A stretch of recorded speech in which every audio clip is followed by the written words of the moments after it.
পৃথিবীর প্রতিটা ভালো মানুষেরও মৃত্যু হয়, পৃথিবীর প্রতিটা নাফরমানেরও মৃত্যু হয়। সুখের অট্টালিকায় যে থাকে তারও মৃত্যু হয়, দুঃখের কুড়ে ঘরে যে থাকে তারও মৃত্যু হয়। জীবনে যে কোনো দিন হাসে নাই সেও মরে যায়, যে কোনো দিন কাঁদে নাই সেও মরে যায়, সেও মরে যায়। শেষ পর্যন্ত আর কেউ থাকে না।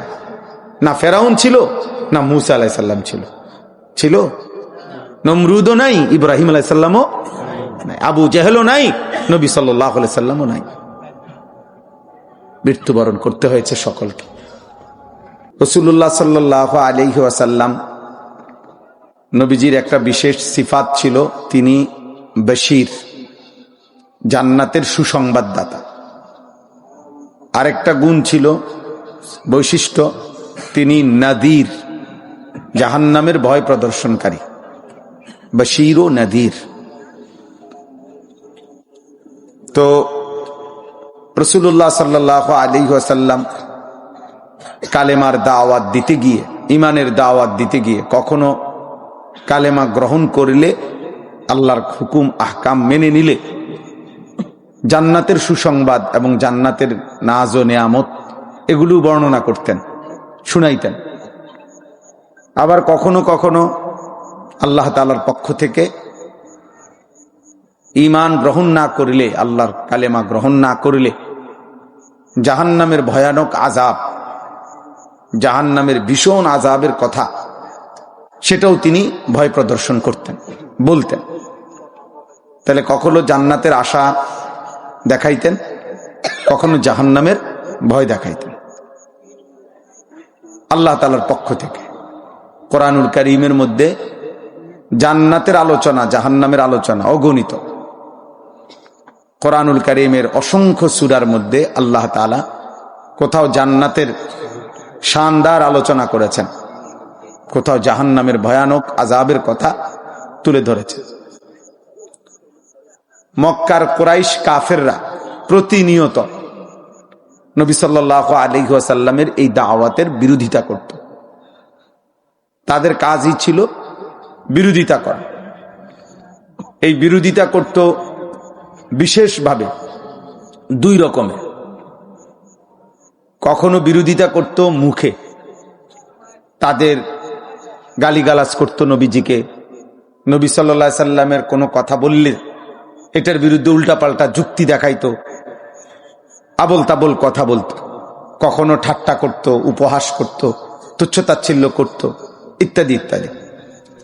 আর আরেকটা বিরোধিতা কি, শারীরিকভাবে নবী সাল্লাল্লাহু আলাইহি ওয়াসাল্লাম এবং সাহাবায়ে কেরামের উপরে জুলুম, অত্যাচার, শারীরিক নির্যাতন করত। সাহাবায়ে কেরামের অসংখ্য সাহাবীদের উপরে ইসলামের প্রথম যুগে সীমাহীন নির্যাতন করেছে মক্কার কাফের। হযরতে বেলাল, হযরতে খাব্বাব, হযরতে খুবাইব, হযরতে আম্মার, হযরতে ইয়াসির, হযরতে সুমাইয়া, হযরতে জানিরা, এরকম সাহাবায়ে কেরাম যারা, ওনাদের উপরে অবর্ণনীয় শারীরিক নির্যাতন করেছে। রাসূলুল্লাহ সাল্লাল্লাহু আলাইহি ওয়াসাল্লামের উপরও অনেক শারীরিক নির্যাতন মক্কার এই কাফেররা করত। কখনো ধাক্কা দিছে, কখনো খানায় কাবার সীমানার থেকে বের করে দিছে, কখনো আবু জাহেল ছোট ছোট পাথরের কঙ্কর মারত, কখনো উটের পচা নারী ভুড়ি নবী সাল্লাল্লাহু আলাইহি ওয়াসাল্লাম সেজদা দিলে পিঠে চাপায় দিত, ইত্যাদি ইত্যাদি। আর তায়েফের ময়দানের রক্তাক্ত ঘটনা, সেটা তো আপনারা জানেন। সাথে সাথে নবী সাল্লাল্লাহু আলাইহি ওয়াসাল্লামকে গালিগালাজ করত। কখনো বলতো মুহাম্মদ পাগল, নাউজুবিল্লাহ। কখনো বলতো মুহাম্মদ কাহেন, গণক। কখনো বলতো মুহাম্মদ সাহের, জাদুকর। কখনো বলতো মুহাম্মদ শায়ের। এই মিয়া, মোবাইল নিয়ে খসর খসর করলে কিছু বুঝতা না, এটা বন্ধ করো মিয়া, হাইসো না মিয়া, সাবধান। সদর বদর মানুষ আমার পছন্দ না। যা এই মোবাইল হাতে ধরে একজনও ভিডিও রেকর্ড করবেন না, একজনও না, আমি স্পষ্ট নিষেধ করলাম। যার পছন্দ না হয় সে চলে গেলে ভালো। গাফেল মানুষ। একটা মাহফিল মানে এটা বিনোদন কেন্দ্র না। আমি গাড়ির থেকে নামতে যাচ্ছি, তাকায় রইলাম, গাড়ির ভিতরে আমি সব চারিদিক থেকে বলে সাংবাদিকের ক্যামেরার মতো মোবাইল খুলে রাখছে, ভিডিও করবে। হুজুর নামতে আছে, এটা ভিডিও করবে।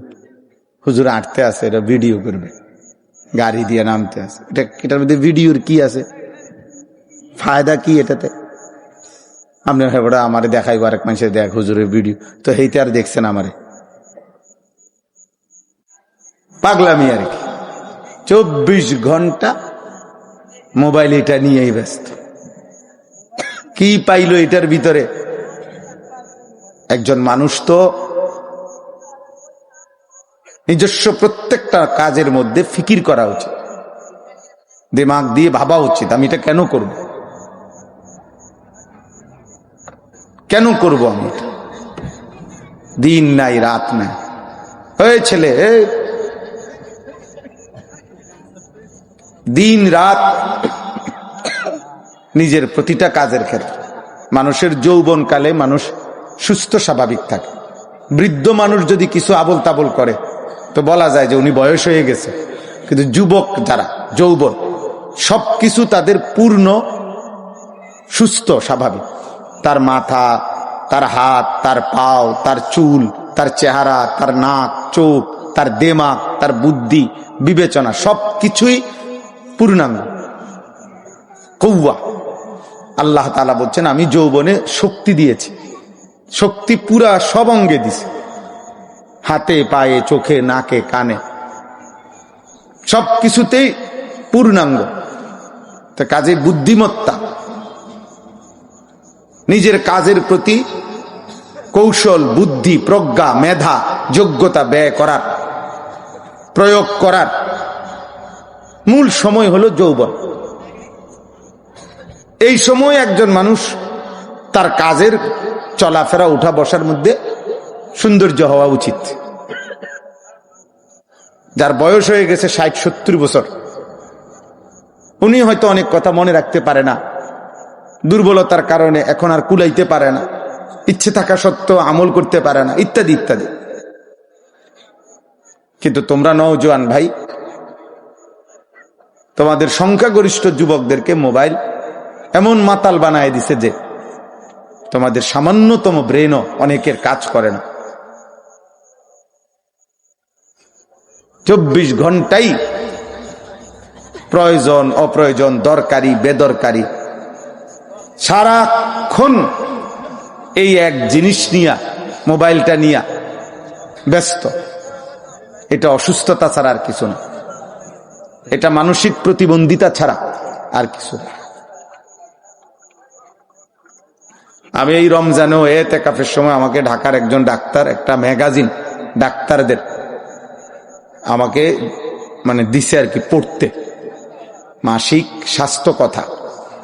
তো ওইটা শুরুতে 2টা প্রবন্ধ আছে ম্যাগাজিনটা, 2টা প্রবন্ধই বড় বড় 2জন বড় বড় সিনিয়র ডাক্তারের লেখা, প্রফেসর এবং মেডিকেল কলেজের ভিসি। 2টা লেখাই পত্রিকার শুরুতে এই মোবাইল ফোনের ক্ষতিকারক স্বাস্থ্যের উপরে, এটা নিয়ে যে প্রতি সেকেন্ডে এই স্মার্ট মোবাইল থেকে, বড় ফোন থেকে যেই রশ্মি বিকিরণ হয় কথা বলার সময়, ব্যবহার করার সময়, এটা আমাদের স্বাস্থ্যের প্রচন্ড ক্ষতিকর। এবং উনি ওখানে লিখছে যে বাচ্চারা যেখানে বা রাত্রে যেখানে ঘুমায়, বালিশের কাছাকাছি, মাথার কাছাকাছি কোনোভাবেই বড় মোবাইলটা রাখা উচিত না। কমপক্ষে 3 মিনিটের বেশি কোনোভাবেই একবারে কথা বলা উচিত না। আর অনেক আন্তর্জাতিক হিসাব, বড় বড় ডাক্তারদের, সারা পৃথিবীর দুনিয়াবি গবেষণা, চিকিৎসা বিজ্ঞানীদের, মনোবিজ্ঞানীদের, ওনারা উল্লেখ করছেন এখানে। এবং পুরাটা আমি অবাক যে আখেরাতের কথা আর কি বলবো, দুনিয়াবি ক্ষতির কুল কিনারা নেই। চিকিৎসা বিজ্ঞানীদের দৃষ্টিতেই ক্ষতির কোনো কি নেই, কুল কিনারা না। আখেরাতের কথা কি বলবে? আখেরাতের ক্ষতিরও তো কোনো কুল কিনারা না। গুনাহের দৃশ্য, গুনাহের ছবি এটা তো আছেই, কিন্তু বলে না আমি গুনার কিছু দেখি না। তারপরও একজন মুমিন জান্নাতে যে যেতে চায়, কোরআনুল কারীমের মধ্যে আল্লাহ তাআলা এ কথা স্পষ্ট বলছেন যে মুমিনের সিফাত, জান্নাতি মুমিনের এটি বৈশিষ্ট্য। ও ভাই এদিক সেদিক তাকায়েন না, আল্লাহর দোহাই, যারা বসছেন তারা ওদিক সেদিক তাকাবেন না। ওরা কাপড় এটা খুলুক নাহলে লাগাক, যেটা ইচ্ছে, স্বেচ্ছাসেবকরা তারা প্রয়োজনে তাদের কাজ করুক, আপনারা আমার দিকে তাকান। আল্লাহ তাআলা বলছেন ওয়াল্লাযীনা হুম আনিল লাগবি মুরিদুন। আমি সময় বাঁচানোর জন্য ওই ভাইকে পর্যন্ত বলছি, দেখলেন না যে আপনি কমান, ভূমিকা কমান। অনেক দূর থেকে আমি আসছি, ভাবছিলাম যে মাগরিব আইসা এখানে পড়ব, শেষ পর্যন্ত আল্লাহর দয়া ওই আমাদের বদরপুর হুজুরে যে জমিরাবাদ মাদ্রাসা, ওইখানে নামাজ পড়ছি মাগরিব।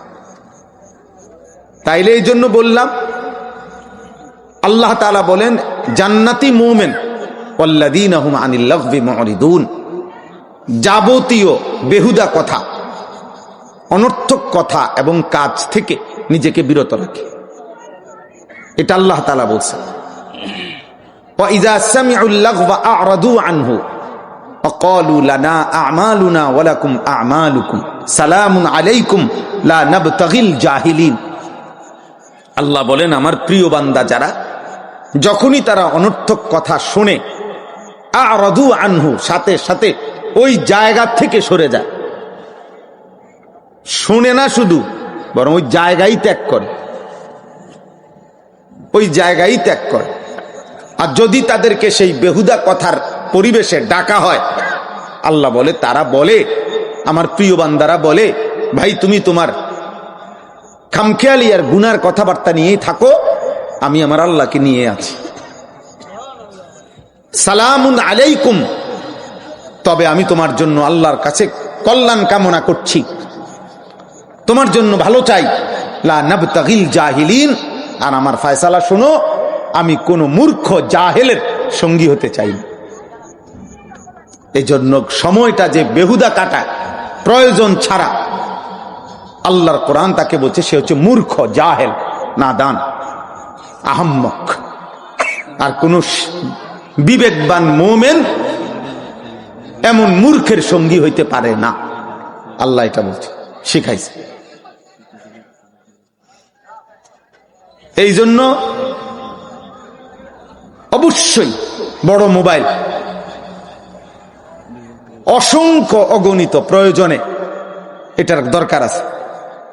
মানুষের চাকরি, ব্যবসা, প্রবাসে, দেশে, অফিসিয়াল প্রতিষ্ঠান, হাজারো দরকার এটার দ্বারা হয়। প্রয়োজন, হ্যাঁ ঠিক আছে, প্রয়োজনকে প্রয়োজনের মধ্যে সীমাবদ্ধ রাখেন, কিন্তু সকল কিছুতে বেদরকারি, এই অনর্থক এইভাবে এটাকে অপব্যবহার করা, এটা কি? এজন্য দোস্ত, কোনো মানুষের জীবনের দুনিয়াও যদি কেউ অর্জন করতে চায়, অথবা আখিরাত অর্জন করতে চায়, অথবা দুনিয়া আখিরাত দুইটাই অর্জন করতে চায়, কোন মানুষের মূল পুঁজি কি, মানে কি দিয়া সে দুনিয়া অর্জন করবে? মনে করে দুনিয়ায় তার কিছু টার্গেট, যে আমি একটা ভালো চাকরি করব, একটা ভালো বংশীয় মেয়ে বিয়ে করব, আমার কিছু একটা ভালো পয়সা বেতন হবে, আল্লাহ চাহে তো একটা বাড়ি ঘর করব, সুন্দর করে একটা পরিবেশ করবো বাড়িটার মধ্যে, এই ইত্যাদি ইত্যাদি। দুনিয়াতেও যার স্বপ্ন কিছু করবে, আবার আখেরাতেও জাহান্নাম থেকে বাঁচবো, আল্লাহর জান্নাতে যেতে চাই। দুনিয়া এবং আখেরাতের যাবতীয় পরিকল্পনা বাস্তবায়নের জন্য কোনো ব্যক্তির কাছে মূল পুঁজি কি, তার মূলধন কি, কিসের উপরে ভিত্তি করে সে দুনিয়ায় সাজাবে আর আখেরাত সাজাবে, সেটা হলো একমাত্র পুঁজি, মূলধন তার হায়াত, তার সময়। বুঝেন নাই? সময়টাই রাসুল মাল, আজ-জামানু হুয়া রাসুল মাল, কিতাবে আছে সময় হচ্ছে মূলধন। তুমি দুনিয়াও গড়তে হইলে তোমার এই সময়ের মধ্যে তোমাকে মেহনত করতে হবে, তুমি আখিরাত গড়তে হলেও এই সময়ের মধ্যে তোমারে কি করতে হবে? মেহনত করতে হবে। গাফেল দুনিয়াতেও ঠকে, আখিরাতেও ঠকে, আখিরাতেও ঠকে। তাহলে মানুষের সুস্থ সবল শক্তি সামর্থ্যের সময় হলো যৌবন। এইটাকে যে ব্যক্তি অনাদরে অবহেলায় বছরের পর বছর দিনের পর দিন শেষ করে দিল, তো সে তো তার নিজের মূলধন, নিজের পুঁজি, নিজের হায়াত নষ্ট করে দিল। তো 60 বছর পরে শুরু করতে চাইলে কেমনে শুরু করবো? 60 বছর পরে তো এমনি মেয়াদ নাই, এমনি তো শরীর স্বাস্থ্যের মেয়াদ নাই। সরকারি চাকরিওয়ালারা তো কয় যে এমনি কয় যে বাইর জানগা, রিটায়ার দিয়ে দেয়। 2 বছর 5 বছর বাড়ানোর জন্য কত আন্দোলন করতেছে। তাইলে এই জন্য কিশোর ছেলেরা, যুবক ছেলেরা, দোস্ত, আল্লাহ নবী সাল্লাল্লাহু আলাইহি ওয়াসাল্লাম বলেন, নি'মাতানে মাগবুনুন ফীহিমা কাসীরুম মিনান নাস, দুইটি নিয়ামত আল্লাহ তাআলা বান্দাকে দিয়েছেন, যতক্ষণ তার কাছে সেই 2 নিয়ামত আছে, আল্লাহ নবী বলেন ওই 2 নিয়ামত থাকা অবস্থায় আল্লাহর বান্দা প্রতারিত হয়, অর্থাৎ ধোকার মধ্যে থাকে, সে ওই 2 নিয়ামতকে কদর করে না। একটা হলো আসিহাতু, সুস্থতা, সুস্থতা আছে অথচ সে কদর করে না। আছে তো আর কি, তা আমার কি আর রোগ হইব নি, আমার কি আর ব্যারাম হইব নি।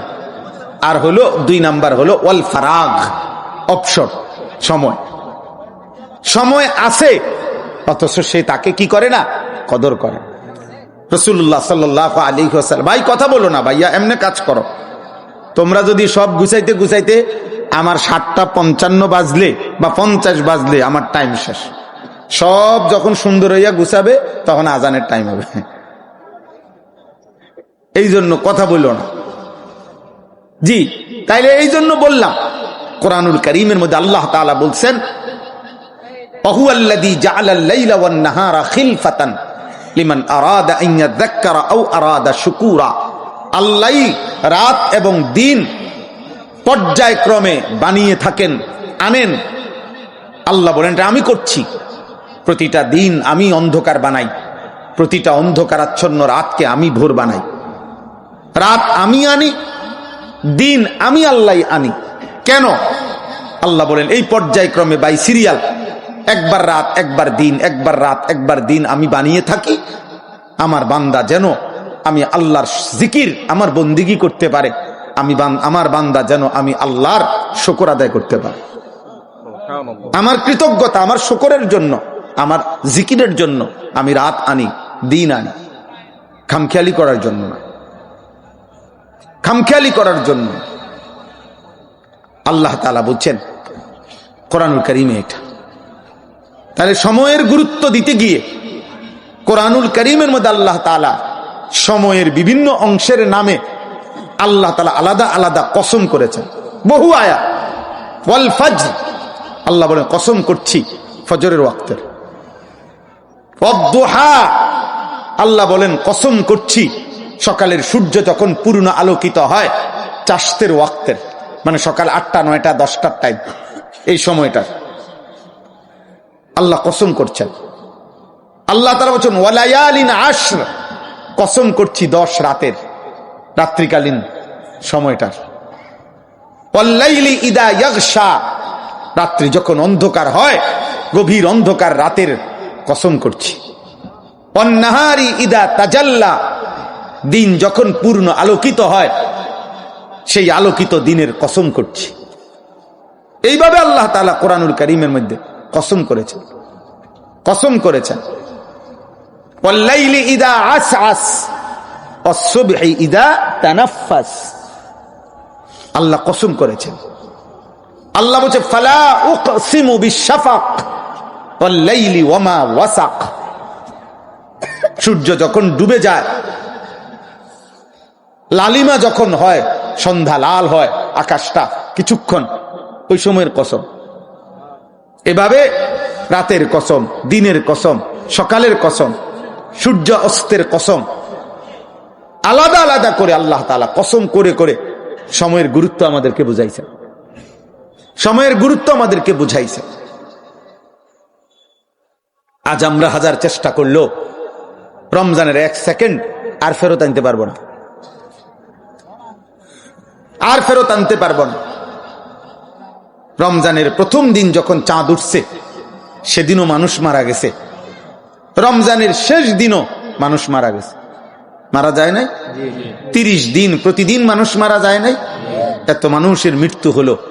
এর মাঝে আল্লাহ আমাকে আপনাকে হায়াত দিল পূর্ণ 30 দিন, পূর্ণ 30 আইয়াম মাদুদাত, গুনে গুনে 30 দিন পূর্ণ করে দিল আল্লাহ। ওয়ালিতুকমিলুল ইদ্দা, আল্লাহ তাআলা পূর্ণ করে দিলেন সংখ্যাটা। 5টা জুমা এই বছর মালিক দয়া করে ইহসান করে আমাদেরকে রমজানে, স্বাভাবিকভাবে 1 মাসে 4 জুমা হয়, এবারের রমজানের শেষ দিন জুমা ছিল, ফলে 5টা জুমা আল্লাহ আমাদেরকে মিলাইছে। আলহামদুলিল্লাহ, আলহামদুলিল্লাহ। মালিক ইহসান করেছেন, আল্লাহ তাআলা দয়া করেছেন, আল্লাহ দয়া করেছেন। এই জন্য ভাই নওজোয়ান ভাবা উচিত, আল্লাহ তো দিয়েছিলেন সব আমাদেরকে, রহমত, মাগফিরাত, নাজাত, রোজা, তারাবি, ইফতার, সাহরি, এতেকাফ, শবে কদর, সব আল্লাহ দিছিলেন। 5টা জুমা দিলেন, রমজান দিলেন, পূর্ণ 30 দিন দিলেন, সবই তো মালিক পূর্ণ দিলেন। আমি কদর করলাম কি? আমার জীবনের অর্জন কি? আমার জিন্দেগির অর্জন কি? এই ছেলে, এই বেটা, আহম্মক বেটা,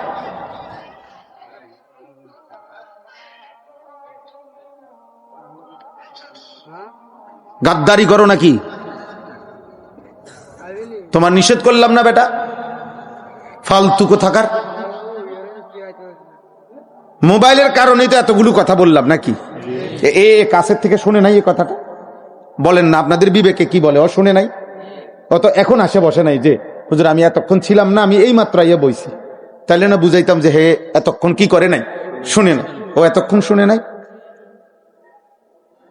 আমাদের সন্তান, সোজা কথা, এই অল্প বয়সী ছেলে পেলে আমাদের গাদ্দারি করতে করতে, বাবা মার সাথে ঘাটতারামি করতে করতে কোনোখানে আর ঘাড় সোজা হয় না। হ্যাঁ হ্যাঁ, এটা আমাদের বহুত বড় মুসিবত, আপনারা বোঝেন না আর কি। মাতবর মনে করে, 14 বছর 16 বছরের মাতবরে মনে করে হে হলো 7 মহাদেশের বাদশাহ, বুঝেন না? তার ভাব হলো এমন, আমি এমন পৃথিবীতে বাস করি, আমার কেউ কিছু বলার মতো হিম্মত কারো কলজাত নাই। আমার মন চাইলে আমি খারাইয়া মুতি, মন চাইলে আমি বইয়া মুতি, মন চাইলে আমি নারী দেখি, মন চাইলে আমি উলঙ্গ ছবি দেখি, মন চাইলে ওয়াজ শুনি, মন চাইলে চটপুটি খাই, মন চাইলে ভাত খাই, মন চাইলে ঘুম যাই, মন চাইলে সজাগ থাকি। আমারে বাধা দিবে কে? আমি মুক্ত, আমি স্বাধীন, আমি আজাদ। একদিন থামতে হবে বাপ, তুমি থামতা না, তোমারে থামাই দিবে আল্লাহ, একদিন থামাই দিবে আল্লাহ তাআলা।